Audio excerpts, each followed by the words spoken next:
నమస్కారం ఘంటారావానికి స్వాగతం. ముందుగా ప్రధాన అంశాలు. అచ్చంపేటలో 6 ప్రత్యేక బృందాలతో డిజిటల్ సర్వే, భూముల రికార్డులు పరిశీలిస్తున్న అధికారులు.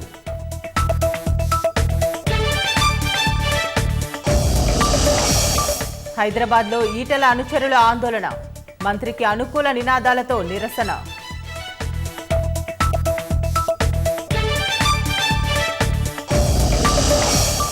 శ్రమజీవులతోనే దేశ రాష్ట్ర అభివృద్ధి, మేడే శుభాకాంక్షలు తెలిపిన సీఎం కేసీఆర్.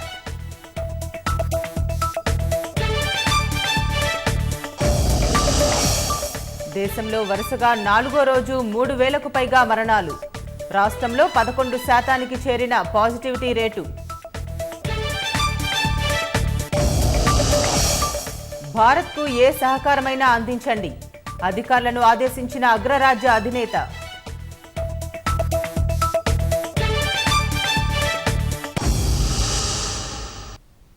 మెదక్ జిల్లా అచ్చంపేటలోని భూముల కబ్జా ఫిర్యాదులపై అవినీతి నిరోధక శాఖ విజిలెన్స్ అధికారుల విచారణ కొనసాగుతోంది. వైద్య ఆరోగ్య శాఖ మంత్రి ఈటెల రాజేందర్పై ఫిర్యాదు చేసిన రైతుల నుంచి అధికారులు వివరాలు సేకరిస్తున్నారు. అసైన్డ్ భూముల రైతులను ఒక్కొక్కరుగా పిలిచి సమాచారం తీసుకుంటున్నారు. అసైన్డ్ భూములను మంత్రి ఈటెల కబ్జా చేశారన్న రైతుల ఫిర్యాదుతో ముఖ్యమంత్రి కేసీఆర్ సమగ్ర విచారణకు ఆదేశించారు. అటు తూప్రాన్ ఆర్డీఓ రాంప్రకాష్ నేతృత్వంలో భూముల సర్వే కూడా చేస్తున్నారు. మంత్రి ఈటెలకు చెందిన హెచ్చరీస్లో 6 ప్రత్యేక బృందాలతో డిజిటల్ సర్వే చేస్తున్నారు. హెచ్చరీస్ పక్కన ఉన్న అసైన్డ్ భూముల్లోనూ డిజిటల్ సర్వే కొనసాగుతోంది. ఎలాంటి అవాంఛనీయ ఘటనలు జరగకుండా భారీగా పోలీసులను మోహరించారు. విచారణ తీరుపై కలెక్టర్ హరీష్ వివరాలు తెలుసుకున్నారు. అసైన్డ్ భూమి ఆక్రమణకు గురైనట్లు ప్రాథమికంగా విచారణలో తేలిందన్న కలెక్టర్, సర్వే పూర్తయిన తర్వాత నివేదికిస్తామని తెలిపారు.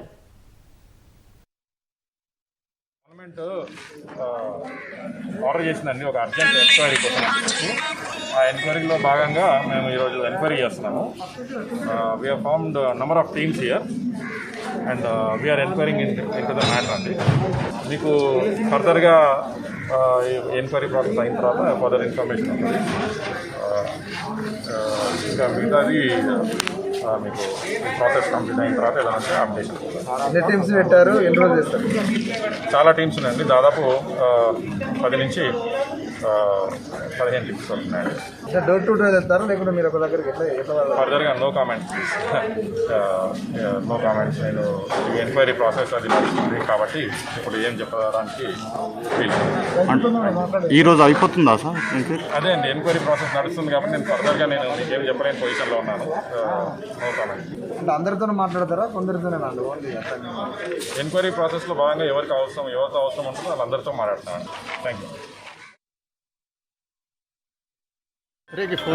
కంప్లైంట్ వచ్చిందండి, దానికి అగెనెస్ట్గా మనం ఎంక్వైరీ చేస్తున్నాము. Revenue teams as well as vigilance teams. సుమారుగా మనకు ఖచ్చితంగా అసైన్ ల్యాండ్స్ అయితే దీంట్లో ఎంక్రోచ్మెంట్స్ అయినాయి.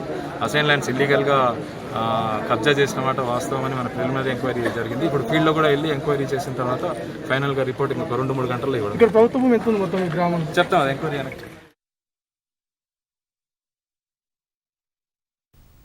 మేడ్చల్ జిల్లా శామీర్పేటలో జాతీయ రహదారిపై మంత్రి ఈటెల రాజేందర్ అనుచరులు నిరసన తెలిపారు. మెదక్ జిల్లా అచ్చంపేట భూముల వ్యవహారంలో ఈటెలపై తప్పుడు ఆరోపణలు చేస్తున్నారని మండిపడ్డారు. మంత్రి ఈటెల రాజేందర్కు అనుకూలంగా నినాదాలు చేశారు. అనంతరం పోలీసులు వీరిని అదుపులోకి తీసుకున్నారు.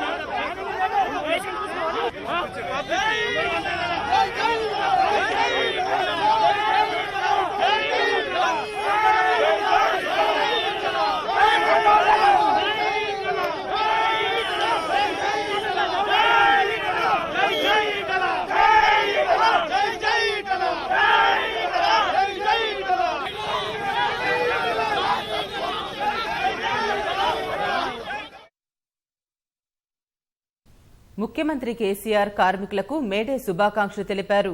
శ్రమజీవులతోనే అభివృద్ధి, మానవజాతి పురోగతి అని పేర్కొన్నారు. దేశ రాష్ట్రాభివృద్ధిలో కార్మికులది కీలక భాగస్వామ్యమన్న సీఎం మేడే స్ఫూర్తితో సబ్బండ వర్గాల అభివృద్ధికి కృషి చేస్తున్నామని స్పష్టం చేశారు. ఆదర్శవంతమైన కార్మిక కర్షక విధానాలు అమలు చేస్తున్నామని వివరించారు. రాష్ట్ర పారిశ్రామిక విధానంతో సంపద సృష్టి, ఉపాధి కల్పన జరుగుతోందని సీఎం పేర్కొన్నారు.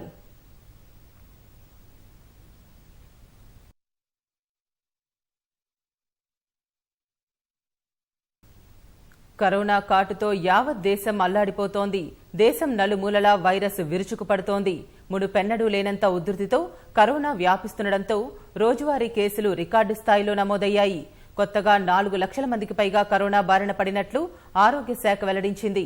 ప్రపంచవ్యాప్తంగా ఒక్క రోజులో ఇంత అత్యధిక కేసులు నమోదు కావడం ఇదే తొలిసారి. మరోవైపు వరుసగా 4వ రోజు 3,000 మందికి పైగా కరోనాతో మృత్యువాత పడ్డారు. దేశంలోని 10 రాష్ట్రాల్లో కోవిడ్ పరిస్థితులు అత్యంత తీవ్రంగా ఉన్నట్లు కేంద్రం ఆందోళన వ్యక్తం చేసింది. దేశంలో కరోనా మహోగ్ర రూపం కొనసాగుతోంది. కొత్తగా 4 లక్షల మంది కరోనా బారిన పడ్డారు. శుక్రవారం ఉదయం 8 గంటల నుంచి ఈ ఉదయం 8 గంటల వరకు 4,19,93 మందికి కొత్తగా కరోనా సోకినట్లు కేంద్ర ఆరోగ్య శాఖ ప్రకటించింది. మరో 3,523 మంది కరోనాకు బలికాగా మొత్తం కరోనా మరణాల సంఖ్య 2,11,853కు పెరిగింది.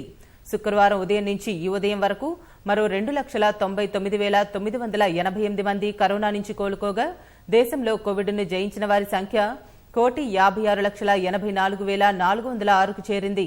ప్రస్తుతం దేశవ్యాప్తంగా 32,68,710 మంది కరోనాకి చికిత్స పొందుతున్నారు.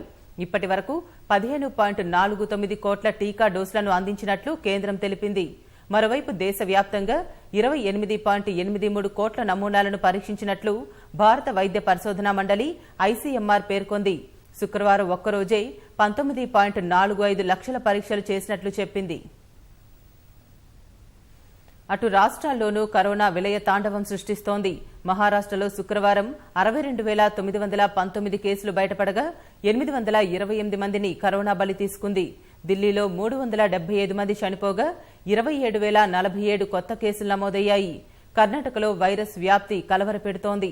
ఒక్కరోజులోనే 48,296 కొత్త కేసులు నమోదు కాగా 217 మంది ప్రాణాలు కోల్పోయారు. నూతన కేసుల్లో బెంగళూరు పట్టణ ప్రాంతంలోనే 26,756 కేసులు వెలుగు చూశాయి. కేరళలో శుక్రవారం 37,199 కేసులు బయటపడగా 49 మంది చనిపోయారు. తమిళనాడులో 18,692 కొత్త కేసులు బయటపడగా 113 మంది కరోనా కాటుకు బలయ్యారు. పశ్చిమ బెంగాల్లో శుక్రవారం 17,411 కొత్త కేసులు వెలుగులోకి రాగా 96 మంది ప్రాణాలు కోల్పోయారు. రాజస్థాన్లో 17,155 కొత్త కేసులు, 155 మరణాలు నమోదయ్యాయి. అటు గుజరాత్ రాష్ట్రంలో శుక్రవారం 14,605 కేసులు బయటపడగా 177 మంది మృతి చెందారు. హర్యానాలో కొత్తగా 13,833 మంది కరోనా బారిన పడగా 98 మంది వైరస్ కాటుకు బలయ్యారు. మధ్యప్రదేశ్లో శుక్రవారం 12,400 కేసులు వెలుగు చూడగా 97 మందిని వైరస్ బలి తీసుకుంది. పంజాబ్లో 6,132 మందికి కొత్తగా కరోనా సోకగా 114 మంది చనిపోయారు. కేసుల సంఖ్య అంతకంతకు పెరుగుతుండటంతో రాష్ట్రాలు ఇప్పటికే అమలు చేస్తున్న ఆంక్షలను మరింత కఠినతరం చేస్తున్నాయి.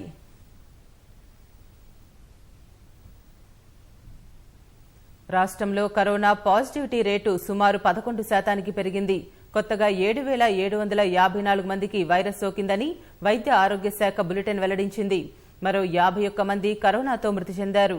77,903 మందికి కరోనా నిర్ధారణ పరీక్షలు చేయగా 5,186 మంది ఫలితాలు రావాల్సి ఉంది. ఇప్పటి వరకు రాష్ట్రంలో వైరస్ బారిన పడిన వారి సంఖ్య 4,43,360కి చేరింది. మరో 6,542 మంది కోలుకున్నారు. ప్రస్తుతం రాష్ట్రంలో 78,888 మంది కరోనాతో బాధపడుతున్నారు. దేశవ్యాప్తంగా మహమ్మారి నుంచి కోలుకుంటున్న వారి శాతం 81.8గా ఉండగా రాష్ట్రంలో మాత్రం కొంత స్వల్పంగా 81.68%గా ఉంది. తాజాగా వచ్చిన కరోనా పరీక్షల ఫలితాల్లో జీహెచ్ఎంసీ పరిధిలో 1,507 మందికి వైరస్ నిర్ధారణ అయింది. మేడ్చల్ మల్కాజ్గిరి జిల్లాలో 630, రంగారెడ్డి 544, సంగారెడ్డి జిల్లాలో 325 మందికి కోవిడ్ ఉందని తేలింది. కరీంనగర్ జిల్లాలో 281, మహబూబ్ నగర్, సిద్దిపేట జిల్లాలో 279 చొప్పున కేసులు నమోదయ్యాయి. జగిత్యాల జిల్లాలో 255, సూర్యాపేటలో 242, వికారాబాద్లో 242, ఖమ్మం 230, మంచిర్యాల జిల్లాలో 216 మందికి కోవిడ్ నిర్ధారణ జరిగింది. నాగర్ కర్నూలు జిల్లాలో 203, నల్గొండ జిల్లాలో 231, నిజామాబాద్లో 267, వరంగల్ అర్బన్లో 208, వరంగల్ రూరల్ జిల్లాలో 165 మందికి వైరస్ సోకింది. మిగతా కొన్ని జిల్లాల్లో 100కు పైగా, మరికొన్ని జిల్లాల్లో 100 లోపు కేసులు వెలుగు చూశాయి.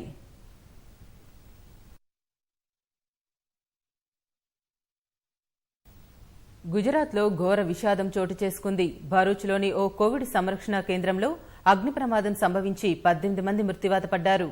మరికొందరు తీవ్రంగా గాయపడి ఆసుపత్రిలో చికిత్స పొందుతున్నారు. పటేల్ వెల్ఫేర్ కోవిడ్ సంరక్షణ కేంద్రంలో ఈ అగ్ని ప్రమాదం సంభవించగా ఘటనపై ప్రధానమంత్రి నరేంద్ర మోదీ, గుజరాత్ ముఖ్యమంత్రి విజయ్ రూపానీ తీవ్ర దిగ్భ్రాంతి వ్యక్తం చేశారు.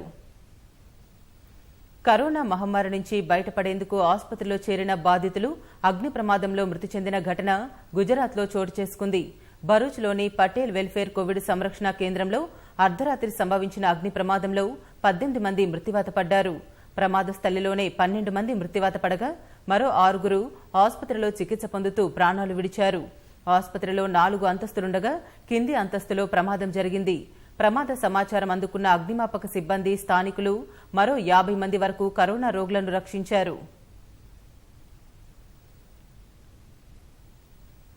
మరోవైపు ప్రమాదంలో తీవ్రంగా గాయపడిన వారికి స్థానిక ఆసుపత్రుల్లో చికిత్స అందిస్తున్నారు. బాధితులకు కావలసిన అన్ని వైద్య సదుపాయాలను ఏర్పాటు చేసినట్లు అధికారులు తెలిపారు. ప్రమాదం జరిగిన కోవిడ్ సంరక్షణ కేంద్రం ఓ ట్రస్ట్ ఆధ్వర్యంలో నడుస్తోంది. అయితే ప్రమాదానికి గల కారణాలు ఇంకా తెలియరాలేదు. మరోవైపు మృతుల్లో 2 నర్సులు కూడా ఉన్నట్లు అధికారులు తెలిపారు.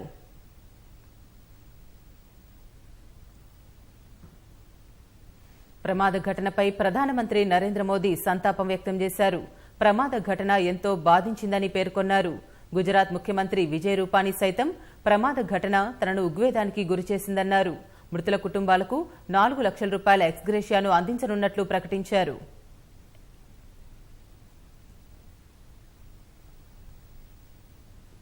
రాష్ట్రాలకు 8,000 కోట్ల ఎస్డీఆర్ఎఫ్ నిధులను కేంద్ర ప్రభుత్వం విడుదల చేసింది. మొత్తం 8,873 కోట్లు విడుదల చేసిన కేంద్రం ఆయా రాష్ట్రాలకు చేరే మొత్తంలో 50% నిధులను కరోనా కట్టడి చర్యలకు వాడుకోవచ్చని తెలిపింది. వైద్య సదుపాయాల కల్పన, వెంటిలేటర్లు, అంబులెన్స్ సేవల బలోపేతం, ఆక్సిజన్ ఉత్పత్తి ప్లాంట్ల ఏర్పాటు వంటి కార్యక్రమాలకు నిధులను ఖర్చు చేయవచ్చని రాష్ట్రాలకు కేంద్రం సూచించింది.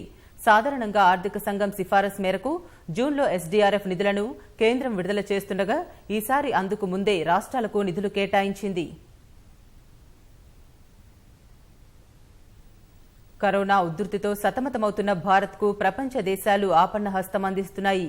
అమెరికా, ఆస్ట్రేలియా, ఇంగ్లాండ్ దేశాలు ఆక్సిజన్ ఔషధాలను సరఫరా చేస్తుండగా తాజాగా థాయిలాండ్ కూడా భారత్కు అండగా నిలిచింది. థాయిలాండ్ నుంచి 5 ఆక్సిజన్ కాన్సంట్రేటర్లతో బయలుదేరిన విమానం ఇవాళ ఢిల్లీ విమానాశ్రయానికి చేరుకుంది. దిగుమతి అనంతరం వాటిని ఆక్సిజన్ కొరత అధికంగా ఉన్న ప్రాంతాలకు అధికారులు తరలించనున్నారు.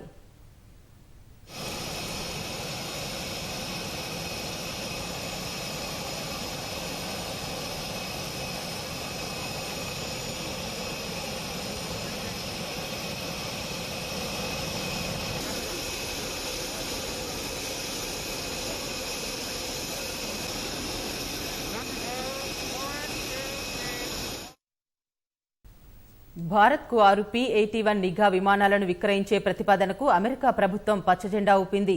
ఈ మేరకు జో బైడెన్ అధికార యంత్రాంగం కాంగ్రెస్కు సమాచారమిచ్చింది. ప్రతిపాదిత విమానాల విక్రయ ప్రక్రియ వల్ల అమెరికా భారత్ వ్యూహాత్మక బంధం బలోపేతమై విదేశాంగ విధానానికి, జాతీయ భద్రతకు మద్దతు లభిస్తుందని ఈ సంస్థ తెలిపింది.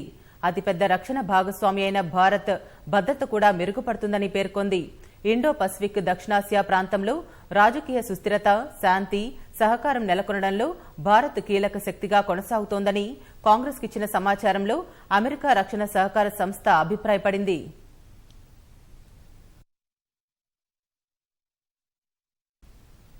ఇదిగో కోడి, అదిగో గుడ్డు అన్నట్లుగా మారుతోంది పౌల్ట్రీ రంగం పరిస్థితి. ఏం జరిగినా కోళ్ల పెంపకందారులపైనే ప్రభావం పడుతోంది. కరోనా ఫస్ట్ వేవ్లో చికెన్తో వైరస్ వస్తుందనే అపోహలకు పౌల్ట్రీ రంగం కుదేలైంది. ఆ తర్వాత కోడి మాంసం తింటే ప్రోటీన్లు లభిస్తాయని, రోగ నిరోధక శక్తి పెరుగుతుందనగానే మళ్లీ అమ్మకాలు పుంజుకున్నాయి. ఇక వెనక్కి తిరిగి చూసుకోకుండా కిలో 300 దాటేసింది. మళ్లీ కోవిడ్ సెకండ్ వేవ్లో కోళ్లు గుడ్లు తేలేస్తున్నాయి. కొండెక్కిన కోడి మాంసం, గుడ్ల ధరలు దిగొస్తున్నాయి. రాష్ట్రంలో కరోనా ఉధృతితో జనం పెద్దగా బయటకు రాక వ్యాపారాలు తగ్గిపోయాయి. ఉపాధి కోసం వచ్చిన ఇతర రాష్ట్రాల కూలీలు సొంతూళ్లకు వెళ్లారు. వసతి గృహాలు, హోటళ్ల మూసివేత, చిన్న మధ్య తరహా పరిశ్రమల్లో పనిచేసే కార్మికులకు ఉపాధి కొరవడడం పౌల్ట్రీ రంగంపై ప్రభావం చూపుతోంది. రాత్రి కర్ఫ్యూతో బాయిలర్ చికెన్ కిలో ధర 275 నుంచి 160 రూపాయలకు పడిపోయింది. కోడిగుడ్డు ధర 5.5 నుంచి 4 రూపాయలకు దిగొచ్చింది.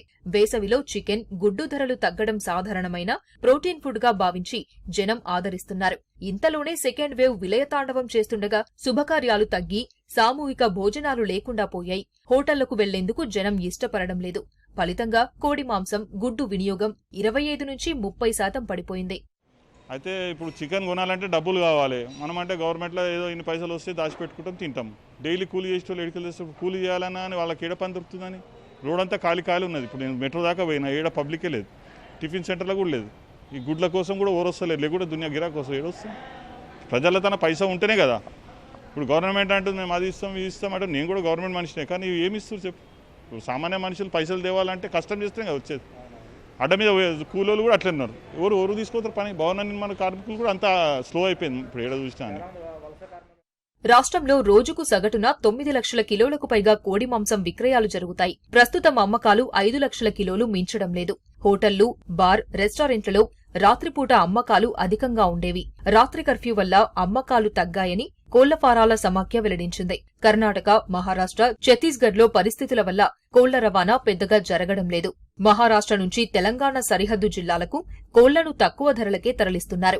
మార్చిలో గిరాకీ, ధర పెరగడంతో రైతులు కోళ్లను భారీగా పెంచారు. ఒక్కసారిగా విక్రయాలు, ధరలు తగ్గిపోగా ఆందోళన చెందుతున్నారు. మండుటెండల్లో కోడిపిల్లల్ని కాపాడుకోవడం కష్టంగా మారిందని రైతులు ఆవేదన వ్యక్తం చేస్తున్నారు. కిలో బరువుండే కోడికి సగటున 90 రూపాయలు ఖర్చవుతుందని, అంతకంటే తక్కువకే అమ్మి అప్పులపాలవుతున్నామని గోడు వెళ్లబోసుకుంటున్నారు. వినియోగదారులు మాత్రం ధరలు తగ్గిన సంతోషంలో ఉన్నారు.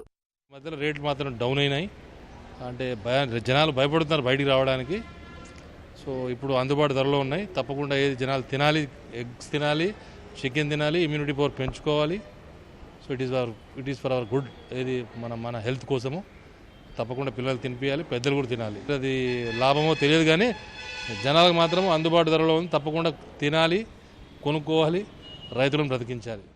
వారం రోజుల కిందట కోడిగుడ్డు టోకు ధర 4 రూపాయల 56 పైసలు ఉంది. తాజాగా 3 రూపాయల 59 పైసలకు పడిపోయింది.